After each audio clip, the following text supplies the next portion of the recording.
Hello, this is Mike Swanson. This is a special segment of the Past American Century. I've got a special guest with me today. I'm speaking with Carmine Savastano, who runs the Neapolis Media Group and the website tpoc.com. How you doing today, Carmine? I'm doing good, Mike. It's good to be back. Well, you do a lot of research into these newly released Kennedy files that came out the other year, and you're finding lots of interesting information. And one of the documents that you found that we're going to talk about is one analyzing covert action, and it brings up a very critical question. That is, can covert actions be properly controlled by the U.S. government? And I would say any government that's doing them for that matter. But it has a full analysis of this question and proposes some answers to it, and I think it's a really big issue. Yeah, and it seems to be an enduring one. I mean, the need for leaders to be informed is going to require that they have intelligence groups, and that is for good or ill. No one person is going to be able to get all the information, especially today with the vast expansion of information, the technology that's employed. Even then, such things as like the net that's cast by the NSA's prison program still doesn't catch everything. I mean, there is no way to know everything, so it's always a competition for groups to know everything as fast as they possibly can and before enemy groups learn them. So those who control intelligence can significantly influence the course a nation might take to become dominant on the world stage or destroy its chances for, getting such power. Well, I would say too that there's a risk of an operation running amok with dire Mm-hmm. consequences. So, Blowback. well, on one hand, blowback, then that would be the sense of the U.S. or or any power interfering in another country, and unintended consequences come up later. So, for example, Bin Laden, Helping them against the Soviets. yeah, helping him against the Soviets, and of course 9/11 happens. But even today, as we're speaking, last week there's this boat attack in the Middle East, and it's not 100% clear we know everything that happened, and I've seen lots of speculation that this side did it or another side did it, and even some people that say Iran did it. I've heard it said that maybe the government didn't know, and it was just a faction in the government, more a hardline faction. So we don't know the full details of that. I'm not trying to get into that, but just use it as an example. But I'm going to put at the end of this uh, uh, video a clip I found that brings this point up in a better way because it's an interesting conversation Lyndon Johnson has with Clark Clifford, who is his Secretary of Defense following Robert McNamara when he was resigned or pushed out. And Clifford is the Secretary of Defense. And at the time, there was this Pueblo incident where North Koreans seized a U.S. Naval vessel, took the naval soldiers basically hostage for almost a year. And during this conversation, Johnson is complaining that the chairman of the Joint Chiefs of Staff, General Wheeler, doesn't know everything that's going on, that there was a covert operation going on against North Korea in which Americans were crossing over the border and running some sort of operation, and Wheeler claims orders were given to these people that he didn't know about, then the orders were rescinded, and it's just a total disaster. But I think it's an example of obviously in this case, and it's on tape, here's some sort of operation that's not being properly supervised. At least that's what Lyndon Johnson is believing is taking place. And the long history of the CIA is lots of operations that we know about that don't go well, or there's blowback and problems and so forth. And in the document you're looking at is done soon after the Bay of Pigs operation, which of course was a real famous fiasco. Yeah. Yeah. That was, another classic example. And I think all of it, what it basically led me to, and I told you I've been reading some of the old intelligence histories about the CIA and some of the predecessor groups, and it led me to ponder who actually controls, historical American intelligence in these covert operations. At first glance, a person might, think it's the president or the National Security Council or possibly the Director of Central Intelligence. And some people who have some insight and knowledge might further admit the State Department and the Department of Defense have sought to control the production and classification of intelligence since they were founded. As World War II demonstrates the potential for great success in some instances, and the fear of Russia possessing the dominant clandestine group spurred the U.S. leadership to develop a centralized intelligence organization.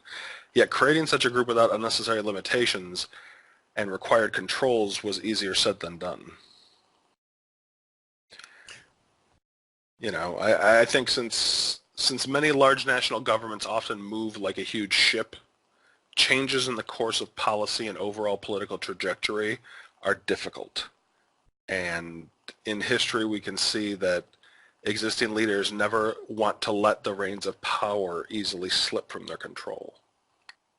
And by leaders, you don't mean just the president, but the officials, I guess, running covert operations. Well, the ones who are there the longest, the moderate, level leaders, the ones who are the career officers.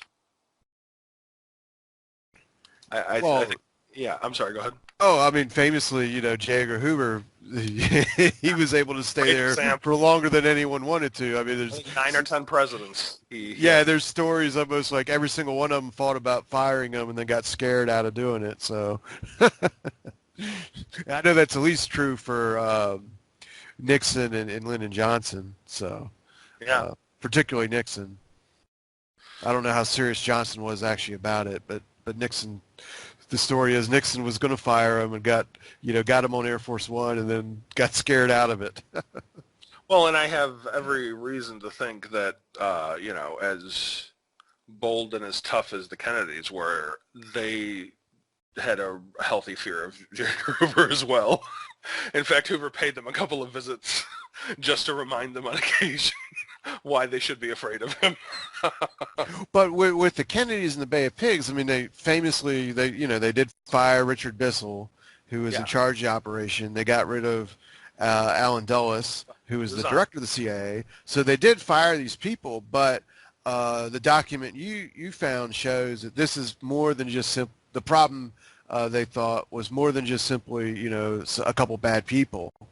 It was the structure of how this was set up that was causing some trouble. Yeah, this is much larger than the officials who resigned then. And the ones they got rid of. This is an issue of structure, and I think that, and it goes even before, you can't blame the CIA, because the CIA was founded upon other structures that had the same problem. This has just been an enduring thing since intelligence really got rolling in the United States. And so, the creation of the CIA from remnants of prior intelligence groups and selected portions of existed military and civilian authorities was easier said than done. The intention, it appears, of related leaders was to centralize the structure of American intelligence, and most were only willing to do so if this construct did not set power from them and limit their possible future influence. The underlying objective would repeatedly prevent any true centralization from occurring as the departments and groups within the U.S. government struggled for dominance over intelligence controls. So I think this struggle likely continues in some form today. And perhaps it's not just internal struggles, but vagaries of law, too, that present us with situations where seemingly no one person or group is actually in control.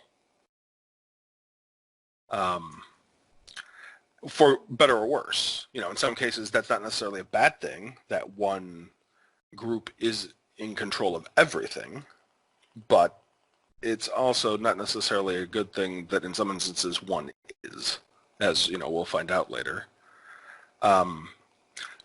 Following World War II, the Office of Strategic Services, a predecessor intelligence group, eventually morphed into the CIA, morphed into the Central Intelligence Group, and then morphed into the CIA. President Truman would authorize the CIA in 1947 under internal pressures, using a sometimes vague set of precepts seeking to balance peacetime intelligence against public fears of a domestic Gestapo.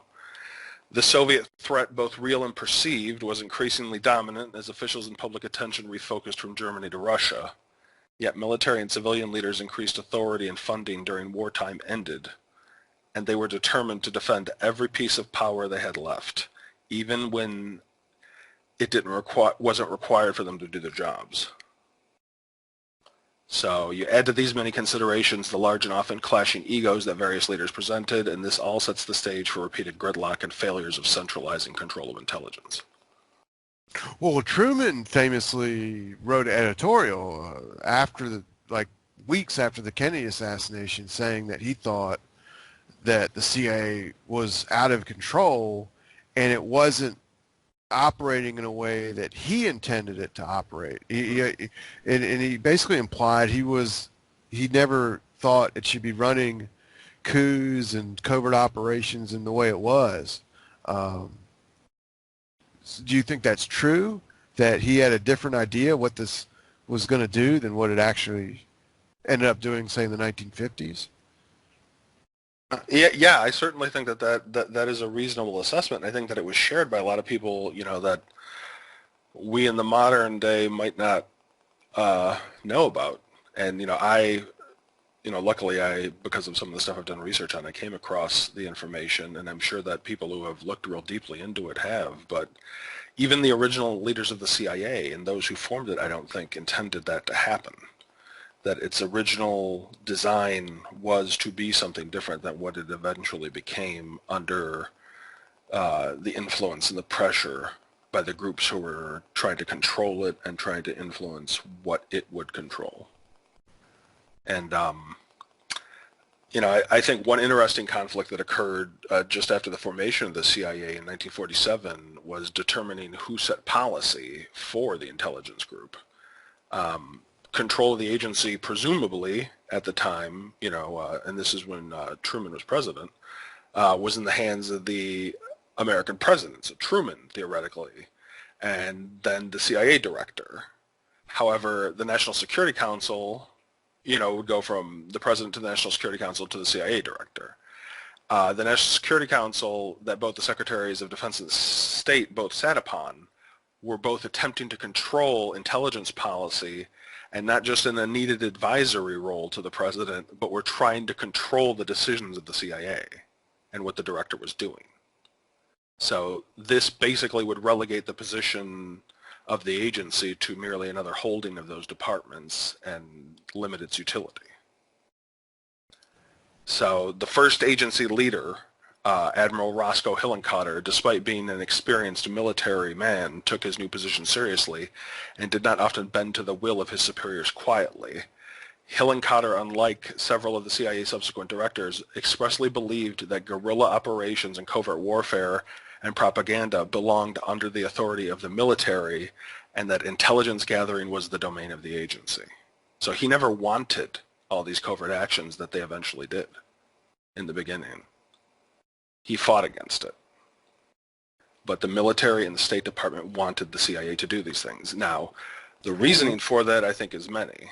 I'm sorry, go ahead. Oh, that's what I was just about to ask you. Why did they not want to do it? Well, I think there's multiple reasons. One, let me start with the most cynical. The most cynical reason is maybe if we put enough of these bad operations on them or do our wildest dream, if they come true, we get all the credit. The CIA did it for us and we told them to do it. If it fails, it'll destroy them. And they don't want to get blamed for it. Exactly. And then we'll pick up the pieces and we'll abolish them, just like we did the OSS. Well, I can tell you, I'm doing a lot of stuff. I'm really right now doing more research into the Vietnam War than anything else, and I can tell you that the Joint Chiefs of Staff and the military, they did have some covert operations they were doing, but they never took them seriously. That they had a covert operation station in South Vietnam, and they just, they didn't even have a general running it, just a colonel, which made that person not have a lot of power in the military structure. And the reason they just didn't think these covert operations would win the war, or were that very important. So because they were run by civilians. No, they had military people doing some of this stuff, No, but I But mean, largely the structure was right. They had their military guy in charge on the ground, but it was civilian authorities usually in the covert. I think that was one of the big problems, is that the military always wanted a military person directly in charge of every part of the operation. right. And because the structure of the CIA itself is a civilian one, you can pepper as many military guys in there. If it's not under the jurisdiction of the military, it's not going to be a military-run organization.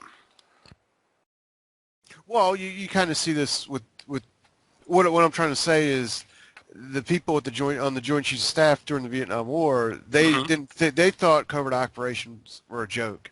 Yeah, That sending some, they just didn't think they would win the war and that they're basically useless. And you can even see that sort of with the Bay of Pigs operation. They didn't want to get involved in it. They thought, well, let the CIA run this silly operation, and basically, and if it fails, then they'll call us in. exactly. Yeah, You I think, know, and that's what I think they always took the Bay of Pigs for. The Bay of Pigs was just, they knew it would, and maybe they even hoped it would fail so that they would finally get their chance to go in and take Cuba. So yeah, there's, I'm yeah, sorry, go ahead. no, I think you're right, and they didn't want to get too involved in it because they, as you said, if it failed, they don't want to be sucked into the failure, which is what happened now, to Richard Bissell and Allen Dulles. Yeah, and maybe that was in a way, as Napoleon said, never interrupt your enemy when they're making a mistake. So just let them do whatever they think they're going to do. Let them fall on their face, and then come in and pick up the pieces, and then you look like a hero. So I think that yeah has probably in the past led to some grand failures that many of us just assumed was they just didn't know. Maybe they did know and they just wanted to let the other department make a mistake so that they could come in and pick up the pieces. And like I said, Hillenkotter, the first CIA director, agreed that this should have been given to someone else, that just analysis, and it's interesting to think about what the history of the United States would be now if the CIA was only doing intelligence gathering and analysis and had never done covert paramilitary operations. That's no Bay of Pigs, no overthrow of Mossadegh, no PB success in South America, no. That is a lot of bad history that goes away. That's also some successes as far as clandestine warfare, but when you look at the weight of the scales, I'm not sure that it's a fair trade. I think I might, were I able in a time machine to go back and, switch the history, I might do that. If you could think of all the things we could undo by the failed covert military operations. Yeah, that's for sure. Well, so tell me if this is correct. Then the original setup around 1947 with Harry Truman was that the CIA, that they thought what was more important than covert action and paramilitary action, these kind of things, was simply analysis of intelligence of Yeah, what is going yeah, on in the world, and that the CIA has a dubious success of that too.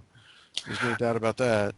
yeah. Well, and that's the thing is that he didn't want to mix the two, and I think that he rightly saw, Hillenkotter saw that bad things could happen if you mix the two. But despite his reservations, the leadership in the military and the State Department got their mandate, and they awarded all of these things to the CIA, but they also wanted to put increasing restrictions upon the director's authority. At the same time, they were expanding the authority of the CIA because of the Russian threat. So it was interesting. They were, they were trying to curb the power of the CIA, but they were also expanding its authority to attack the Russians and to do, black propaganda and other things. So military and civilian leaders determined to control the CIA and curtail its director's power had presented an opening for the agency's drastic growth by assigning operations that targeted the Soviet Union. The State Department was inclined to keep its hands clean publicly and wanted the CIA to handle operations that required less than legal or ethical actions to succeed. The military didn't want to risk its troops or specialists for dangerous or unstable intelligence operations that did not present high returns for success. So operations departments that were not inclined to undertake, they pushed off to the CIA. And like we said earlier, perhaps they expected the weight to collapse or hamper the new group, but the results were actually unexpected. Due to conflicts amongst the military and the civilian leadership, a proposed advisory board meant to oversee the CIA director before the National Security Council or President could approve submitted policy was not created. In fact, under the National Security Council's directive in 1947, the CIA director was given full responsibility and authority for conducting related operations against the Soviet Union without obligation to defer to the departments. This drastically altered the balance of power and limited the departments to a truly advisory role without direct controls over the CIA and its operations under the NSC directive. According to one official CIA history, it was presumed, quote, no one might override the director's decisions regarding covert operations except the Secretary of State, supported by his colleagues in the National Security Council or by the President. This was the exact opposite result desired by several military and civilian officials, and their attempts to control using the mandates against the Soviet Union to control the CIA just empowered the agency instead, because they were so intractable in fighting all their other battles for influence that they didn't want to do this council. They said they were too busy doing other things. Thus, there was no control beyond the NSC and the President. And I think what we need to consider here is, okay, so at this point anyway, there were additional restrictions and things put on, but essentially the director is given this very powerful position under the NSC and under the President. Now, at this point, those are the only two bosses the director has, are the NSC and the President. So critically important in the official history is the rest of the same line that states the CIA director's ruling could be overridden, but only if the President, quote, had been informed of what was happening. The chances were good that the President might not be told specifically to save him from having to lie in press conferences. So essentially, the ultimate authority in our government might not know what they're doing. Well, that's a recipe for disaster. Just so he could not have to lie. You know what? Lie. I'm on board. I'm on board if he lies. You're a politician, for God's sakes. You lie every day. Go ahead and lie. So you rather have a president know what's going on and lie about it than not know. Yes, anything. I'm going to take that bold step and suggest that our leaders know what's going on.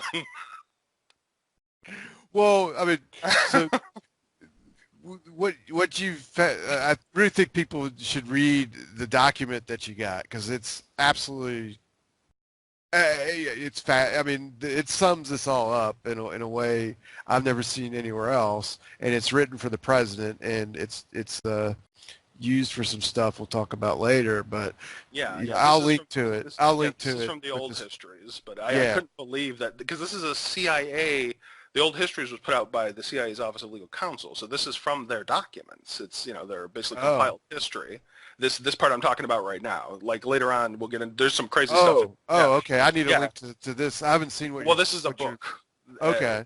It's actually over $100. I found one at a bargain store. Okay. But I might be able to. I'll have to scan the page. Maybe I can send you the page, and you can throw that up. Well, what's the title of it? One sec. The CIA, an Instrument of Government, and it's from the creation till 1950. So it's only 3 years, but it's like a 400 or 500 page book on just the early days. Some of the people we don't often hear about. Who wrote it? The CIA did. It's like a compiled history. Oh, okay. Okay. Yeah. No, I've never seen it. Yeah, Arthur B. Darling. I'm sorry, the Pennsylvania State University Press. Oh, okay, so it's the Library of University. Yeah, U.S. government work, which no copyright can be claimed. Pennsylvania State University.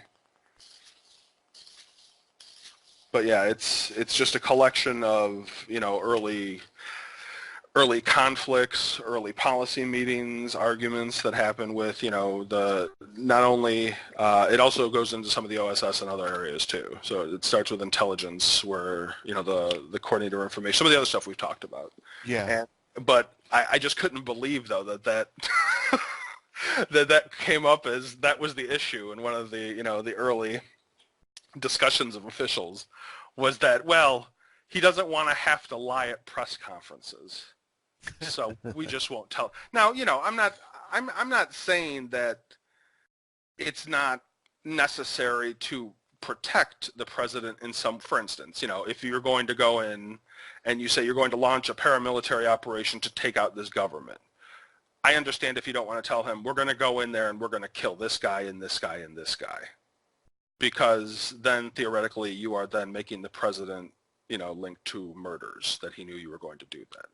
Now, if you say we're going to go in there and try and attempt to remove them, you've left it vague enough to where he has plausible deniability. That I understand. You don't want to link the president to crimes that you may commit on behalf of your operation. But you do want to tell him that you're doing it. You do want to tell him that you're going in there with paramilitary forces and things are going to get violent. I think he'll be able to piece the rest together without you telling him you're actually going to murder this guy and this guy and this guy. I think that's essentially the problem with that whole idea that the president can't know. Of course the president can know. The president should know. If the National Security Council can know, why can't the president? Well, it doesn't make any sense that he wouldn't really, in some way or another. Yeah. I don't know what that was, but it's in there. It's in the official histories. But I think this is an enduring problem, in our system of controlling intelligence, because plausible deniability is so valued by officials that important details are withheld. And while the arguments can be made to protect sources and methods, we have to decide that our president must know the relevant details and be willing to lie, or we should reconsider some of the policies that require them to constantly do that. No matter what you support, the problem should be clear when our leaders themselves are deprived of critical information in the name of protecting their public image or securing the agenda of a subordinate official.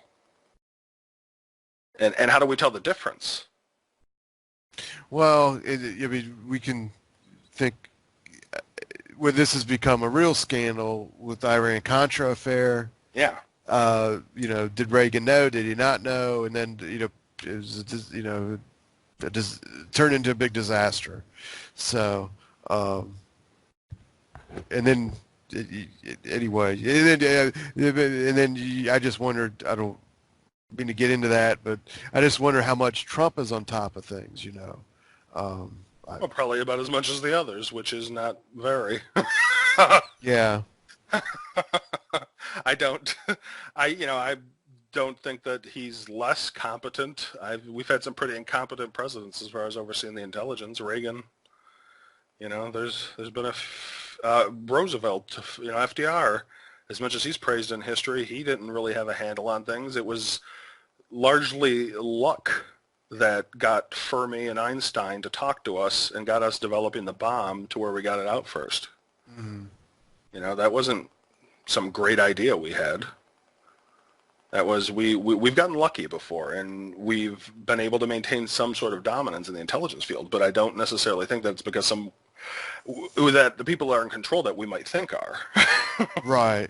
I think a lot of times we've gotten lucky and we've had competent people that just so happen to be in the right place, but, like I said, it's the part that even our highest elected official, who is supposed to be the ultimate authority, doesn't know what's going on. And that, that clip that you have, I think, will, crystallize that for people later of Johnson, that it certainly has happened, and it probably certainly will and continue to happen. And that's, it's an enduring problem, and we're not doing anything about it. Later directives that got put out after, the 47 one, and by, less conservative directors than Hillenkotter, would take it upon themselves to push the limits of the anti-Soviet clandestine operations. The rapid expansion of the CIA under the Eisenhower administration would birth assassination plots, regime change policies that successive presidents never approved. Past operations that were not fully revealed would culminate in the repeated standoffs between the Cold War superpowers, and following the Bay of Pigs, but preceding the Cuban Missile Crisis, the question of what to do to reform the CIA was in the mind of President Kennedy and one of his advisors. This is the document that Mike mentioned earlier. Some often repeat that the quote attributed to President Kennedy that the CIA should be destroyed, and this might reflect a moment of legitimate anger over the misdeeds of some leaders. As time passed and he cooled off, the president likely weighed the consequences of destroying the CIA and the expansive agency that would be destroyed in the process, and whether or not it could be repurposed or reformed. In a document from Kennedy Administration Special Assistant Arthur Schlesinger Jr., he presents the ideas for the president and concerns about the CIA and possible ways to reform the organization are discussed. Schlesinger was a former member of the Office of Strategic Services, author, CIA consultant, and historian that was appointed by the Kennedy administration to present a reasoned historical perspective for developing national policies. The letter begins stating, quote, on balance, the CIA's record has probably been very good. In the nature of clandestine operations, the triumphs of an intelligence agency are unknown. All the public hears about or should hear about are its errors. But again, in the nature of the case, an agency dedicated to clandestine activity can afford damned few visible errors. The important thing to recognize today, in my judgment, is that the CIA, as at present named and constituted, has about used up its quota. Well, one thing about this document is I've got a book that's been real useful to me. Let me get you the date. Came out in 1967. Okay. Yeah, this is from July 1961.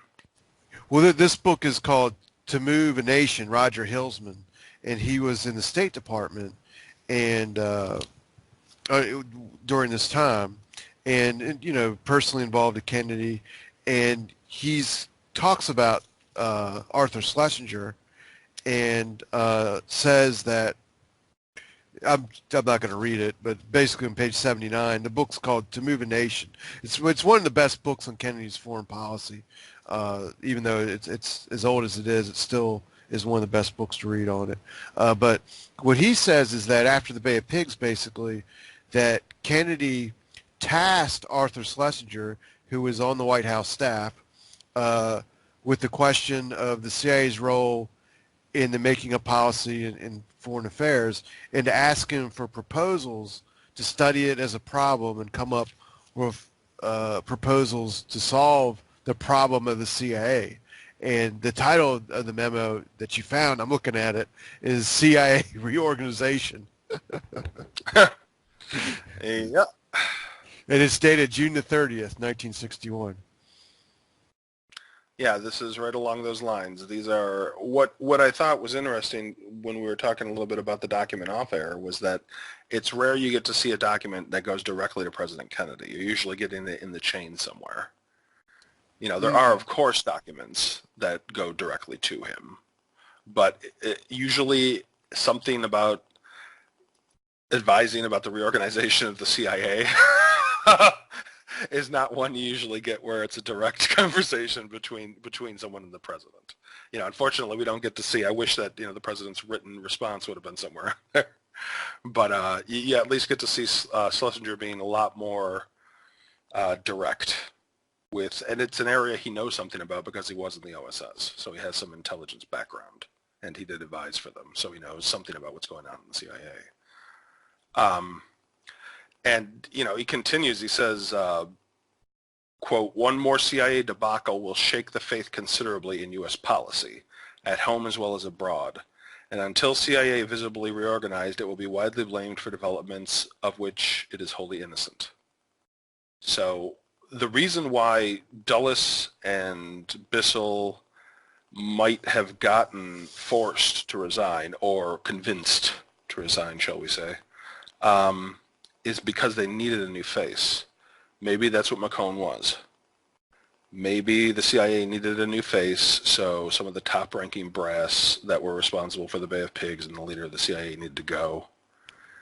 And that was enough to, make those who were upset calm down.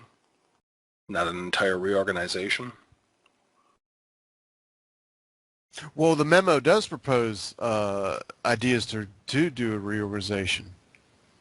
Yeah, no, I agree with you. It does. I'm just saying that essentially I think that because this is just before, this is after the Bay of Pigs, so Dulles is out, and then I suppose maybe the Cuban Missile Crisis realigned this to where they didn't. I mean, maybe the intelligence that was gathered redeemed the CIA, because the eventual reorganization that was suggested never happened. Yeah, what he suggests in this document is basically to do away with it, to Well, that's take one. Yeah, one of the. was one of the main ideas was take the research and analysis out of the CIA, put it into the State Department in the Bureau of Intelligence and Research, which is actually where Hillsman was, and then they would take the covert actions out and rename that and put it under the State Department too. Now, in this book here, he says, and this is interesting because your document, or this document they were talking about is dated June the 30th. This book says that on July the 4th, Schlesinger, I'm sure under, guidance of Kennedy, actually he was with Kennedy, they says they went to Hyannisport and they leaked these proposals to different newspapers to see what the reaction would be, like floating them to the press, and it said there was no reaction from the public or from Congress. And Hillsman claims that to really make dramatic changes of doing away with its name, CIA, completely, would be abolishing it essentially, would require legislation, and there wasn't any interest in doing that anywhere in Congress. So he says what they ended up doing were adjustments about covert action and paramilitary action inside the executive branch itself, and we do have evidence of that with some national security action memos. But there are other proposals, if I understand you right. Yeah. What he did was, before they came up with the possibility that it should be abolished, because, like you said, the one was that it should be abolished, one's that it should be reorganized as something else and stripped of certain things.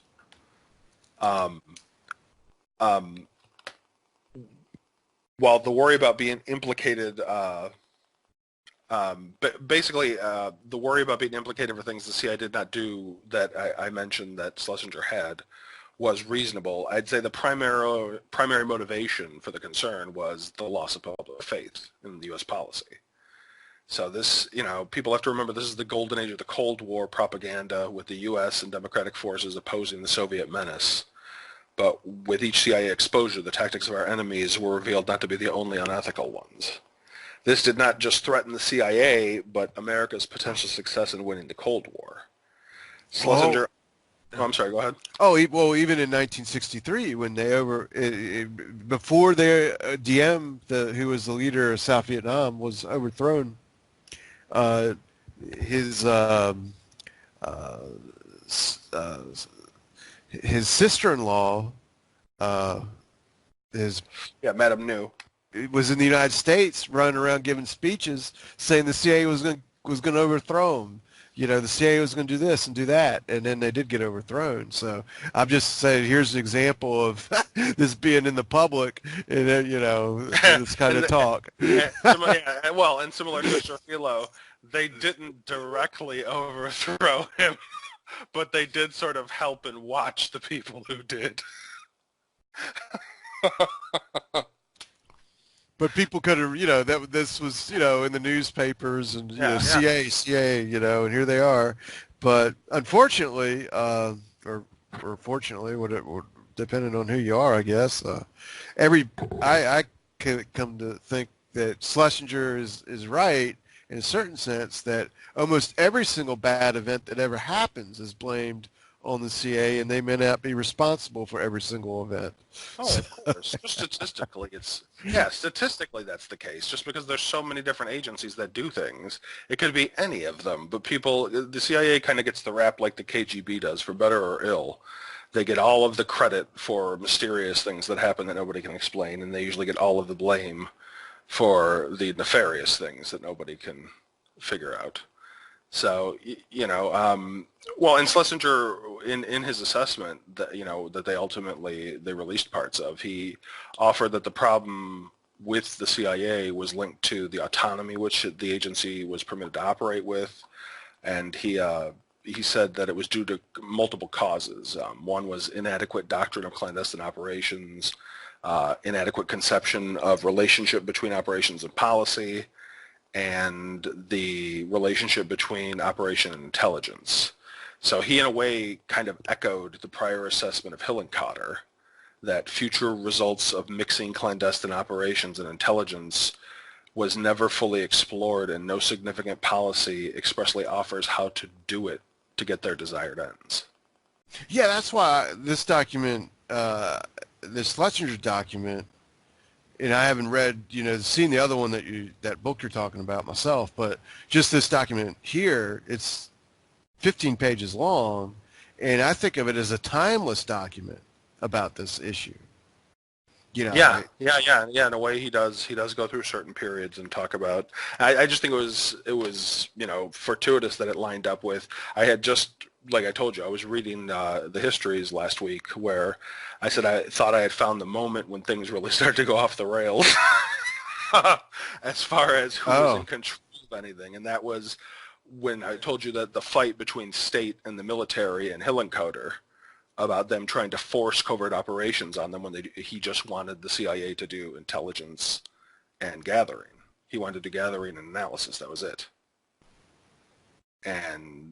But they still wanted to do their covert operations. They just didn't want to endanger the State Department or the military to do them. So they pushed them onto the CIA. So in a way, the CIA was never meant to be what it is now, if the designers and Truman and Hillenkotter had had their way. So the Department of State and the military don't necessarily have total control over the CIA. In fact, the opposite in some ways. But they did get their way in forcing those things onto it, to making it a paramilitary organization in some ways. I think an example of the problem between operational and analytical success is Schlesinger mentions, quote, the occasional readiness to succumb to the temptations of favorable publicity.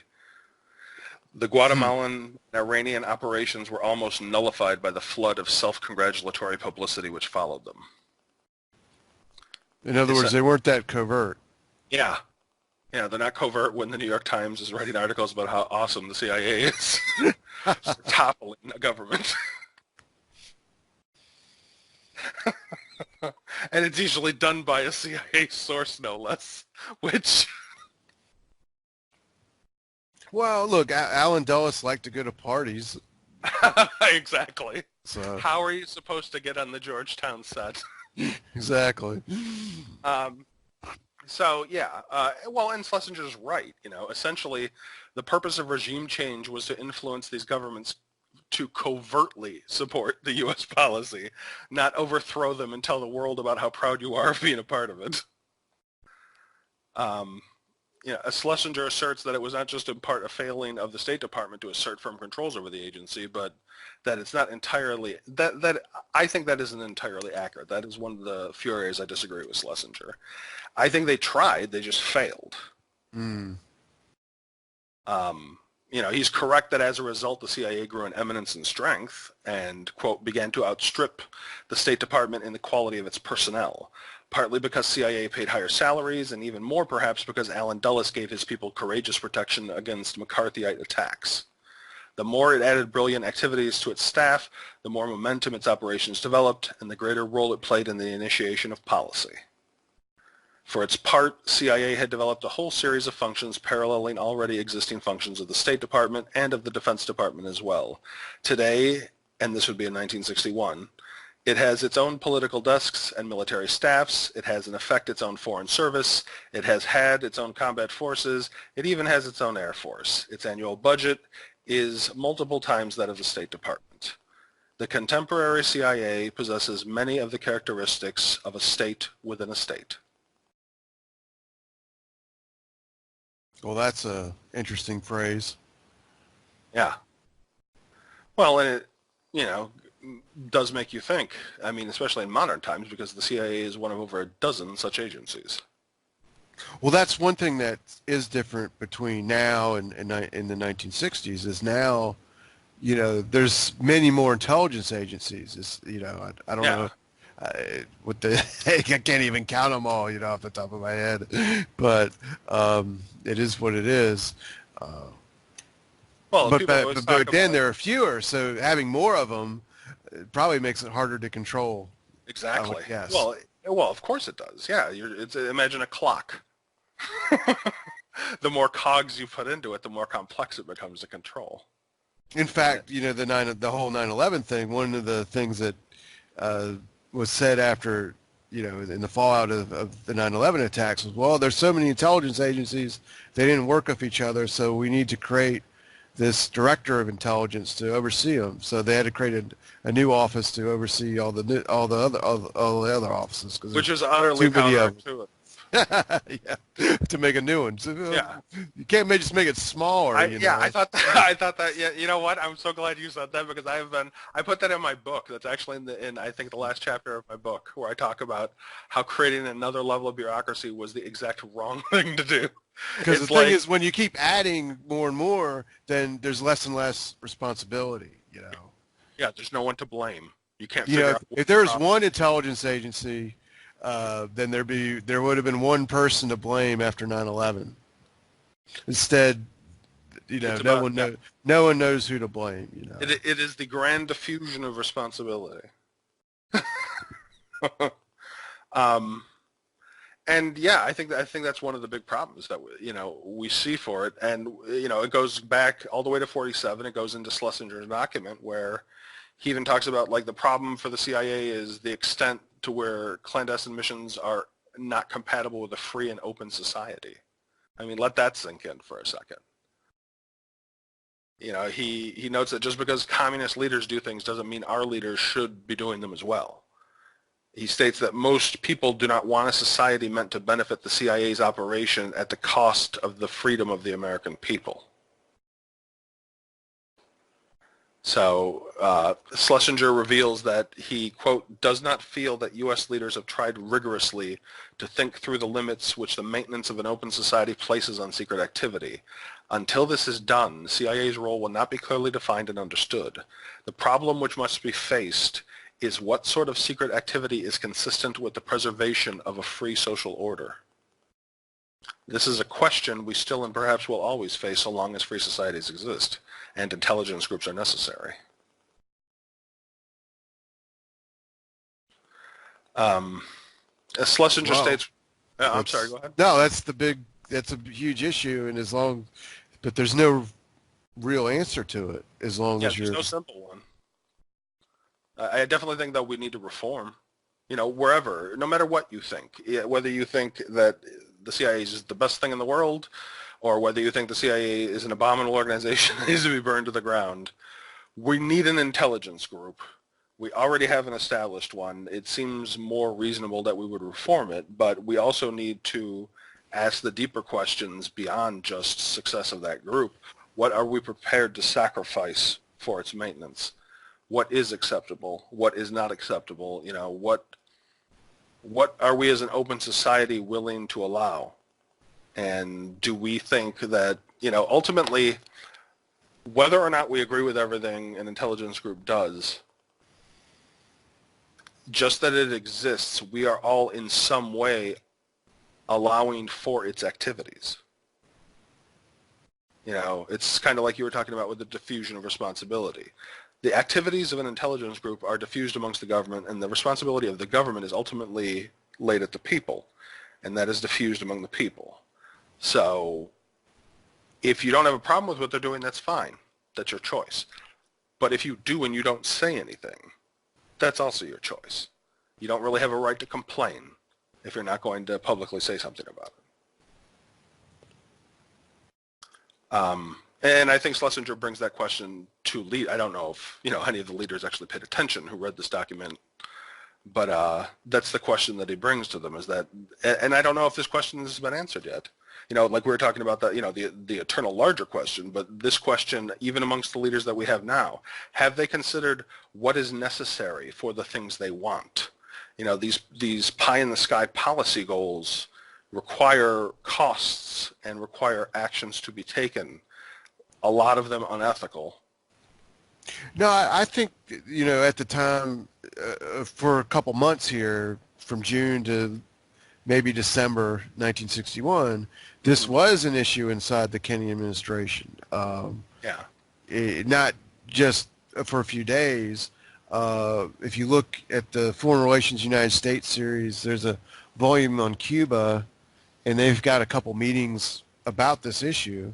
Mm-hmm. And, the Oliver Stone JFK movie, they talk about 2 national security action memos Fletcher Prouty talks about, where Kennedy ordered the Joint Chiefs of Staff to take charge of paramilitary operations, meaning that if the operations got to be a certain size, then the Joint Chiefs would be responsible, not the CIA, to try to prevent anything like the Bay of Pigs again. And they didn't. It was an evolving thing. It really took. It changed a little bit, and I think there was a final change by 1963, where there was a structure kind of put in place. I don't know if, I think it lasted through the 60s. I don't know what it exactly would be like today, though. But there was, I'm just trying to say, it was in flux for a couple months. And there's a story. I got this book, The Secret War Against Hanoi, that Larry Hancock told me to recommended that I read it, and it's got a thing in there saying that Ed Lansdale this summer tried to take control of covert operations, that he tried to set up a group inside the Pentagon where he would be in charge of it all, and they just and then they didn't go for that. But there's a bunch of memos about this that Lansdale wrote. Other people wrote in response to him, and he ends up going and becoming in charge of this Operation Mongoose thing. But I'm just saying that this was in flux for a couple months, and I don't think really ever solved, as you're well saying. But this book, this book has the structure in it that they went to in 1963. But that's for another. That's another topic, I guess. Yeah, no, and I'm sure we'll touch upon it again. There's a lot of interesting things surrounding it, but it goes back to, like I was saying with Schlesinger. I'll try to just conclude. I think like some of the more important points in that is, he basically goes over that America is the sort of place that's going to be, I think, quote, where he says, making speeches, reporters will dig out stories, newspapers will publish editorials, individuals driven by promptings of conscience will blurt out things harmful to the state, and so on. We do not wish to change these things and could not do so without violating the essence of our society. So now compare that with current sentiment in America and the prosecution of some modern journalists and citizens because they've done the exact things that Schlesinger wanted to protect. Well, I mean, we've gone further in a more negative direction. There's no doubt about that. Yeah. That since 9/11 over the years. Well, I'm not going to blame it on one person. Yeah, no, exactly. And it is. This is an eventual slide. And this is what I think we as Americans should be more worried about than the nonsense politics that is kind of dominating the cycle currently. We should be more worried about the fact that, here's the thing, is, freedom of the press. It was written as a vague term purposefully. The press there is no exact definition legally of the press. Anyone who is a publisher, so meaning anyone who has material which they publish, under, I would imagine you have to be at least a company, you have to exist in some legal sense. Anyone who is a publisher is part of the press, perhaps not the respected press, but the press nevertheless. Anyone that reports on things, a citizen journalist to the finest educated journalist who's attended Columbia and all the other great schools, is also a journalist. So if someone reports on something and that upsets the state because it reveals classified information or any such things, they can be brought to court, of course. But they should not be sent to jail. They should not be fined. They should be protected under the Constitution if we are all reading the Constitution the same as the way it has been read for the last couple centuries. So I think that's a big step that's happened that not a lot of people are paying attention to because they're paying attention to a lot of political nonsense. Because if they are allowed to violate the First Amendment, they will not stop with the freedom of the press. And I think most people know what the other freedoms are. So I think that is directly linked to what we're discussing. I think that the government is now acting with an authority, or at least an authoritarian streak, as far as its right to suppress the rights of people under this, demand that our agencies be allowed to operate under secrecy, and that any violation of that secrecy now apparently can then be turned upon constitutional rights. Yeah, well, that's the thing people need to think about and debate, and it's to talk about like we're talking about. Yeah. But I also think that the history shows that these unsupervised, that when operations aren't properly supervised, they can turn into catastrophes or potential disasters that are counterproductive to the national interest. Well, exactly. And that's ultimately what all of this is supposed to be for. I mean, lest some officials forget, ultimately all of these covert operations and these things that they are willing, and I'm not blaming all officials, I'm blaming, those who might right now be responsible for, like I said, with, the incursions into the freedom of the press. We had Daniel Ellsberg with the Pentagon Papers. We've had people who have violated classification procedures. But that's part of an open society. If we are functioning in an open society, then people are allowed to do that so long as they don't do it with the intent. If you're doing it to help a foreign power, that's one thing. Of course, treason, go get them. That's fine, guys. But if you are just releasing information without any other intent than to release information, especially like information Schlesinger referred to, information of conscience, when you find out that our government is doing something illegal and wrong and you want to expose it so that other people can know about it and can confront the government about it. That's, I'm not saying there shouldn't be context, and of course, if there's going to be definitely room for context and argument when it's, if it's a wartime and someone were to release the exact positions of troops and got our troops killed, that of course is wrong. You can't do that. But if they practice at least some basic reason and intelligence, and they put out information that is valuable to the public interest, it is not the right, nor should it be, the will of a government to try to stop that.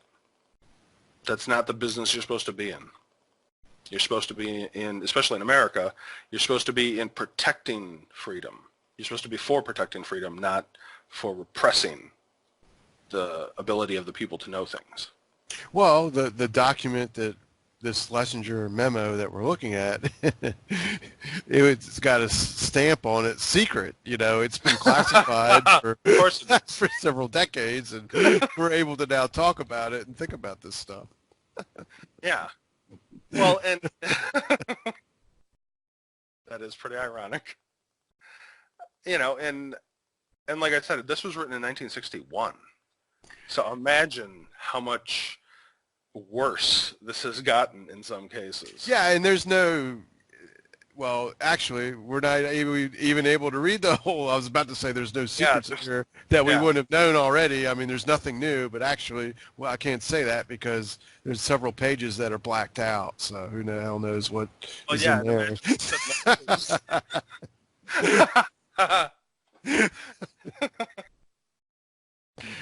yeah, yeah. So there's, I mean, and that's the thing is that so consider today who is in control. I would probably venture a guess that no one still.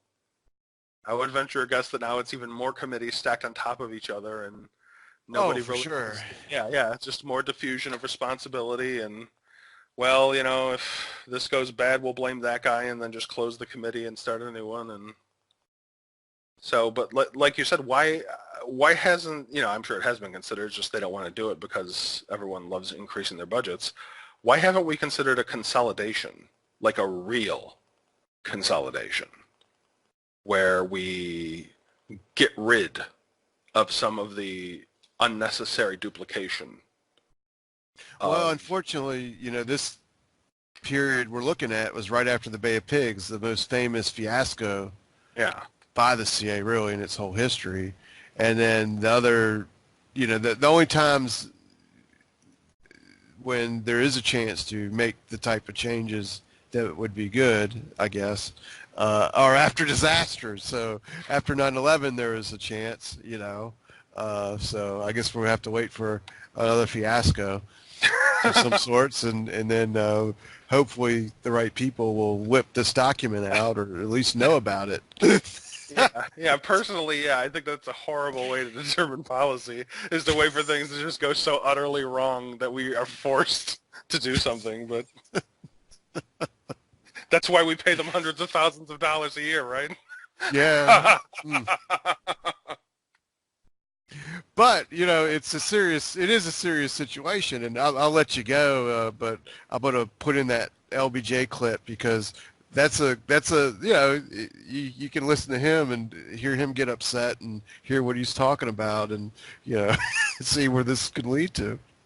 Yeah, yeah, no, and like you said, it is a serious situation, but we have to find some levity in it because it is ultimately it's so depressing. You have to you have to be able to laugh at just how ridiculous it can be that all of these people, that you're normally inclined to think really have a grasp of the situation. No, they're a lot of them are just like the average regular person, and they're wondering what's going on, and unfortunately at the same time they're in control of some of the most powerful organizations in our country. Well, thanks for taking the time to talk with me and everyone else out there in YouTube land, and they need to read this document, so I'm going to link to it. Okay, well, thanks for having me back, Mike, and I'll talk to you and the audience next time. Thank you. All the 4 years I've been president, and he's not going to be much value to me if he goes another week like he has the last one, because I'm losing confidence in what he says and the way he thinks, and he looks like to me he stumbles and he's thick and he's heavy, and nearly everything I say to him, his immediate response is can't be done. It's difficult, it's hard, then he gives me a long, detailed bunch of crap, and I'd rather him say, let me think about that and get back to you, or shall we look into that and report, or I agree with you, so forth. And he spends 3 days telling me that don't need anybody, not going to need anybody, and so forth. Then he comes in and wants everybody, and then we discuss that, and he comes back and said, oh, I changed my mind on that. And then I say, well, we got to have this, and he said, well, you can't have sex. And then he comes back and says, well, you can have sex. And then I said, well, get up from this goddamn table and go on and order him. And he does, and finally the wire gets out sometime that night, and I rewrite the statement for him, and they call in their people and leak every goddamn detail that I didn't want leaked, and they just give it to them. So that is, we're going to have some new faces, and I'm going to let you make your recommendation. Friday, Saturday, and at home Sunday. That by God, I wanted some men out there. And a man ought to have to be told that over 4 times. And then he came in Sunday afternoon, and before I got there, he just had decided it's nothing. Now, maybe he'll change a little bit when he gets a little different feeling over there. Another thing is I don't think he has control of that operation. I think he's got to be more aggressive and be more alert, and he's blind, and he's been sick, and he's got all these problems. But every goddamn day there's something. I'm disturbed about this damned order that he never heard of on this 3-mile invasion of North Korea that's been over there since January 66. I could live with it if it's January 61. But if they come out here and issue a new order and say to hell with a man's territorial boundaries, go on in anyway, and then they don't know they've issued it a month after the damned incident, I think somebody ought to be bored for the simples. Then this morning we were in Chinese airspace again. They shot one of our planes down. And that's a goddamn good way to get a war right quick. Then the day before we got nuclear weapons, and we're sending out a great big outfit here, and he's testifying up here before he damn right I'd use it. I just don't know whether I can carry that kind of stuff or not. I just, whatever else you say, I just don't believe that those are prudent statements. And the record looks messy as hell now. They had everybody, every jerk in America out there working. Then they have to issue an order and say, pick up all your material and come on home. There's been a certain demoralization over there. Now, there are 4 goddamn Roger Hillsmans in this. Every guy, this Kiskikoski, he's out there, and he's also down in Bermuda.